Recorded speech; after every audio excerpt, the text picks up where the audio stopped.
வணக்கம் மக்களே. Stock fundamental சீரிஸ்ல நம்ம ஒரு லாங் டர்ம் இன்வெஸ்டரா தெரிஞ்சு வச்சிருக்க வேண்டிய மெட்ரிக் எல்லாமே ஒரு வீடியோல ஒன் பை ஒன்னா பார்த்துட்டு வந்துருக்கோம். அதுபடி இன்னைக்கு நம்ம பார்க்க போற மெட்ரிக் பாத்தீங்க அப்படின்னா gross margin, operating margin, net profit margin. இந்த 3 மெட்ரிக் பத்தி தான் இன்னைக்கு நம்ம பார்க்க போறோம்.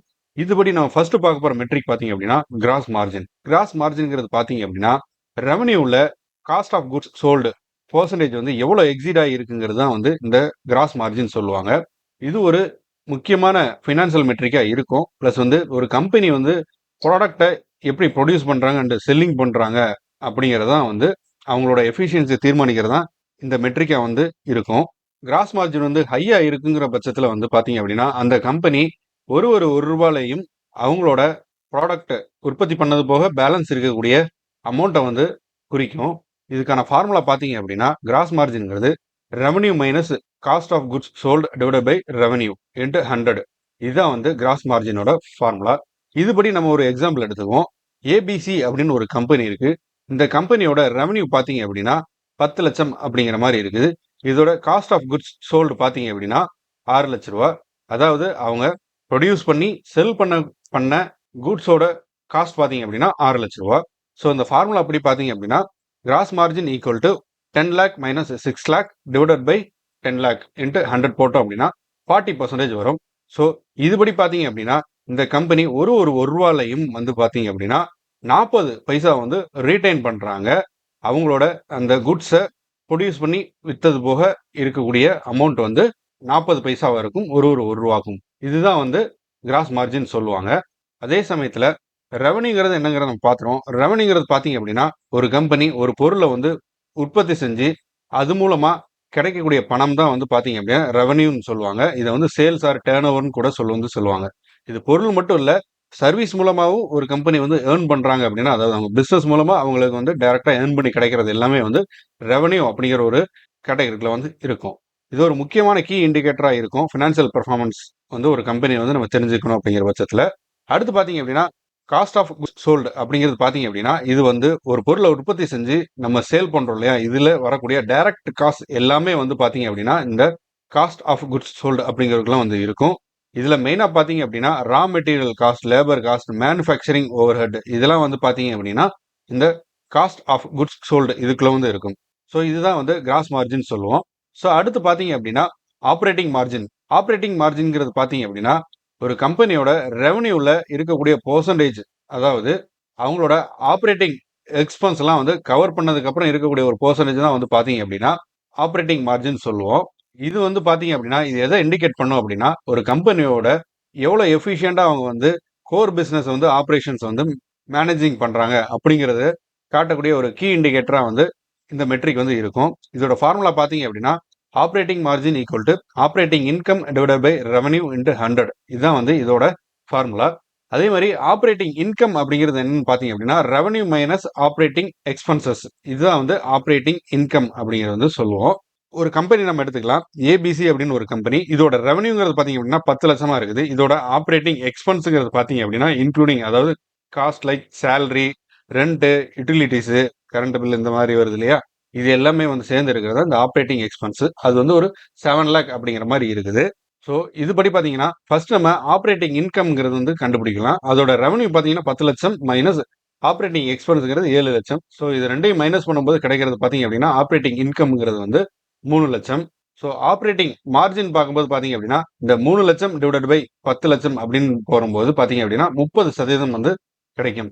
இதுபடி பாத்தீங்க அப்படின்னா ஒரு ரூபாக்கும் பாத்தீங்க அப்படின்னா ஆப்ரேட்டிங் எக்ஸ்பென்ஸ் எல்லாம் போக கம்பெனிக்கு ஒரு 30 பைசா இருக்கும் ஒரு ரூபாக்கும். இதுதான் ஆப்ரேட்டிங் மார்ஜின் அப்படின்னு சொல்லுவோம். அதாவது நம்ம ஒரு 100 ரூபா அமௌண்ட் எடுத்து நம்ம ஒரு பொருளை உற்பத்தி பண்றதுக்கு நம்ம அதை செலவழிக்கிறோம் அப்படிங்கிற பட்சத்துல அந்த செலவுலாம் போக மீதம் இருக்கிற அமௌண்ட் பாத்தீங்க அப்படின்னா ஒரு 30 ரூபா அப்படிங்கிற ஒரு அமௌண்ட் நம்மளால ரீடைன் பண்ண முடியும். இதெல்லாம் பாத்தீங்க அப்படின்னா அந்த எக்ஸ்பென்சஸ் எல்லாம் கண்ட்ரோல் பண்ணி எதெல்லாம் செலவுகளை குறைக்க முடியும் அப்படிங்கறது பிளான் பண்ணி கிடைக்கக்கூடிய அமௌண்ட். ஸோ அதுதான் இந்த ஆப்ரேட்டிங் மார்ஜின் அப்படின்னு சொல்லுவோம். ஸோ அடுத்து பாத்தீங்க அப்படின்னா net profit margin. Net profit மார்ஜின்ங்கிறது பாத்தீங்க அப்படின்னா ரெவன்யூல இருக்கக்கூடிய ஒரு பெர்சன்டேஜ், அதாவது எல்லா எக்ஸ்பென்சஸும் போக கம்பெனிக்கு கிடைக்கக்கூடிய பெர்சன்டேஜ் ரெவன்யூல இருந்து வரக்கூடியது. இதுதான் நெட் ப்ராஃபிட் மார்ஜின் அப்படின்னு சொல்லுவோம். இந்த எக்ஸ்பென்சஸ் என்னங்கிறது பாத்தீங்க அப்படின்னா operating expenses, interest, tax, other costs, இதெல்லாம் வந்து கடன், இது எல்லாமே வந்து பாத்தீங்க அப்படின்னா ஆப்ரேட்டிங் மார்ஜின் எக்ஸ்பென்சஸ் அப்படின்னு நம்ம சொல்லுவோம். இதெல்லாம் வந்து பாத்தீங்க அப்படின்னா எக்ஸ்பென்சஸ்ன்னு வந்து சொல்லுவோம். இது வந்து பாத்தீங்க அப்படின்னா ஒரு கம்பெனி எவ்வளவு எஃபிஷியண்டா வந்து அவங்களோட ஆக்சுவல் ப்ராஃபிட்டை வந்து ரெவன்யூல வந்து கவரிங் பண்ணி எடுக்கிறாங்க அப்படிங்கறத வந்து இந்த பெர்சன்டேஜ் வந்து காட்டும். நெட் ப்ராஃபிட் மார்ஜின் பாத்தீங்க அப்படின்னா net profit divide by revenue into 100. So net ப்ராஃபிட்டோட ஃபார்முலா பாத்தீங்க அப்படின்னா revenue minus total expenses. So முன்னாடி நம்ம வந்து பார்த்துருந்தோம் ஆப்ரேட்டிங் மார்ஜின். அதில் ஆப்ரேட்டிங் எக்ஸ்பென்சஸ்ங்கிறது வேற, இது டோட்டல் எக்ஸ்பென்சஸ்ங்கிறது வேற. ஆப்ரேட்டிங் எக்ஸ்பென்சஸ்ங்கிறது பார்த்தீங்க அப்படின்னா ஒரு கம்பெனியிலே ஒரு பொருளை உற்பத்தி செஞ்சு அதுக்காக கூடிய செலவுகள், சேலரி, இதுதான் அந்த ஆப்ரேட்டிங் எக்ஸ்பென்சஸ். இது வந்து இப்போ டோட்டல் எக்ஸ்பென்சஸ்ங்கிறது பார்த்தீங்க அப்படின்னா அந்த ஆப்ரேட்டிங் எக்ஸ்பென்ஸ் பிளஸ் வந்து இன்ட்ரெஸ்ட், டாக்ஸ், அதர் காஸ்ட் இதெல்லாமே சேர்ந்து இருக்கிறது இந்த டோட்டல் எக்ஸ்பென்சஸ். இது ஒரு கம்பெனி ஜென்ரேட் பண்ணக்கூடிய ரெவன்யூல இதை மைனஸ் பண்ணும்போது கிடைக்கிறது தான் வந்து இந்த நெட் ப்ராஃபிட். ஸோ எக்ஸாம்பிளுக்கு ஒரு கம்பெனி எடுத்துக்கிறோம், XYZன்னு. இந்த கம்பெனியோட ரெவன்யூ பார்த்தீங்க அப்படின்னா 10 லட்சமா வந்து இருக்குது. இதோட டோட்டல் எக்ஸ்பென்சஸ் பார்த்தீங்க அப்படின்னா 8 லட்சமா இருக்குது. சப்போஸ் இதோட நெட் ப்ராஃபிட் பார்க்கும்போது பார்த்தீங்க அப்படின்னா ஆப்ரேட்டிங் இன்கம் ஈக்குவல் டு 10 லட்சம் மைனஸ் 8 லட்சம் ஈக்குவல் டு 2 லட்சம். ஸோ ஆப்ரேட்டிங் மார்ஜின்ங்கிறது 2 லட்சம் டிவைட் பை 10 லட்சம் இன்ட்டு 100 போட்டோம் அப்படின்னா 20%. ஸோ இந்த கம்பெனி வந்து அதோட ரெவன்யூல ஒரு ரூபாவுக்கும் வந்து பாத்தீங்க அப்படின்னா 20 பைசா வந்து ப்ராஃபிட்டா வந்து வச்சிருக்கிறாங்க. ஸோ நெட் ப்ராஃபிட் மார்ஜின்ங்கிறது வந்து ஒரு 20% அப்படிங்கிற ஒரு இதுல வந்து இருக்கும். ஸோ இதுதான் வந்து நெட் ப்ராஃபிட் மார்ஜின் அப்படின்னு சொல்லுவோம். ஸோ இந்த cross margin, operating margin, net profit margin இதெல்லாம் வந்து பெரிய ஒரு வித்தியாசமே இல்லை. ஒரு கம்பெனி ரெவன்யூ ஜென்ரேட் பண்ணிடுறாங்க. அந்த ரெவன்யூ ஜென்ரேட் பண்றதுக்கு அப்புறம் அந்த கம்பெனி ஒரு பொருளை உற்பத்தி செஞ்சு அதை விற்கிறாங்க இல்லையா, இதுக்காக கூடிய காஸ்ட், அதாவது ரா மெட்டீரியல்ல இருந்து அந்த பொருளை உற்பத்தி செஞ்சு அதை விற்கிறாங்க இல்லையா, இதுக்காக கூடிய காஸ்ட்டை வச்சு கால்குலேட் பண்ணக்கூடியது பார்த்தீங்க அப்படின்னா இந்த கிராஸ் மார்ஜின் அப்படின்னு சொல்லுவோம். ஆப்ரேட்டிங் மார்ஜின்ங்கிறது பார்த்தீங்க அப்படின்னா அதே ரெவன்யூல வந்து ஒரு கம்பெனி அவங்களோட ஆப்ரேட்டிங் எக்ஸ்பென்சஸ்லாம் போக, அதாவது சேலரி, ரெண்ட், யூட்டிலிட்டி இதெல்லாம் போக அந்த ரெவன்யூல பேலன்ஸ் அமௌண்ட் வச்சிருக்காங்க இல்லையா, அதை வந்து பாத்தீங்க அப்படின்னா ஆப்ரேட்டிங் மார்ஜின் சொல்லுவோம். நெட் ப்ராஃபிட்ங்கிறது பாத்தீங்க அப்படின்னா அந்த ரெவன்யூ ஜென்ரேட் பண்ணதுக்கு அப்புறம் டோட்டல் எக்ஸ்பென்சஸ், அது ஒரு குட்ஸை உற்பத்தி பண்றதுக்கு தேவையான ரா மெட்டீரியல், அதை சேல் பண்றது, இதெல்லாம் வச்சு கண்டுபிடிக்கிறது கிராஸ் மார்ஜின். அந்த பொருளை உற்பத்தி பண்றதுக்கு ஆப்ரேஷனுக்கு ஆகக்கூடிய காஸ்ட் இருக்கு இல்லையா, அதாவது சேலரி, ரெண்ட், யூட்டிலிட்டி, இதை வச்சு அந்த ரெவன்யூல கால்குலேட் பண்ணக்கூடியது வந்து பாத்தீங்கன்னா ஆப்ரேட்டிங் மார்ஜின். ஸோ இந்த ரெண்டையுமே வந்து இன்க்ளூட் பண்ணி, அதாவது டோட்டல் எக்ஸ்பென்ஸா வச்சு ரெவன்யூல வச்சு கால்குலேட் பண்ணக்கூடியதான் வந்து பாத்தீங்க அப்படின்னா இந்த நெட் ப்ராஃபிட். ஸோ இந்த 3 மார்ஜினுமே வந்து பாத்தீங்க அப்படின்னா ஒண்ணுக்குள்ள ஒன்று கோரிலேட் ஆகி தான் இருக்கும். மெயினா என்ன மெட்ரிக்கை வந்து மேக்ஸிமம் எல்லாரும் யூஸ் பண்ணுவாங்க அப்படின்னா நெட் ப்ராஃபிட் மார்ஜினுக்கு தான் வந்து மெயினா நிறைய பேர் வந்து பார்ப்பாங்க.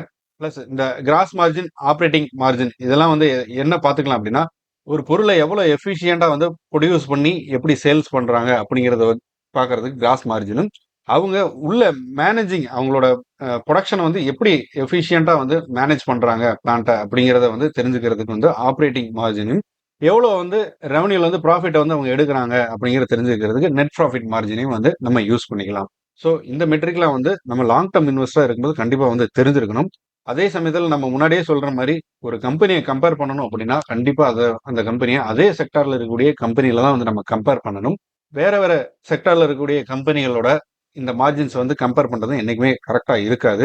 ஸோ அதே செக்டார்ல அதே சேம் இண்டஸ்ட்ரியில இருக்கக்கூடிய கம்பெனிகளோட கம்பேர் பண்ணும்போது தான் வந்து பாத்தீங்க அப்படின்னா நம்ம பிக் பண்ணி வச்சிருக்கக்கூடிய கம்பெனி வந்து நல்ல கம்பெனியா இல்லைங்கிறது நமக்கு தெரியும்.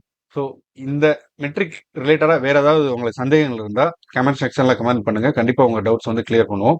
இந்த வீடியோ உங்களுக்கு பிடிச்சிருந்தா லைக் பண்ணுங்க. மேலும் இது மாதிரியான ஸ்டாக் மார்க்கெட் ரிலேட்டடான எஜுகேஷனல் கண்டென்ட்டுக்கு நம்ம சேனலை வந்து சப்ஸ்கிரைப் பண்ணுங்க. ஃப்ரெண்ட்ஸ் அண்ட் ஃபேமிலிக்கு வந்து ஷேர் பண்ணுங்க. தேங்க்யூ.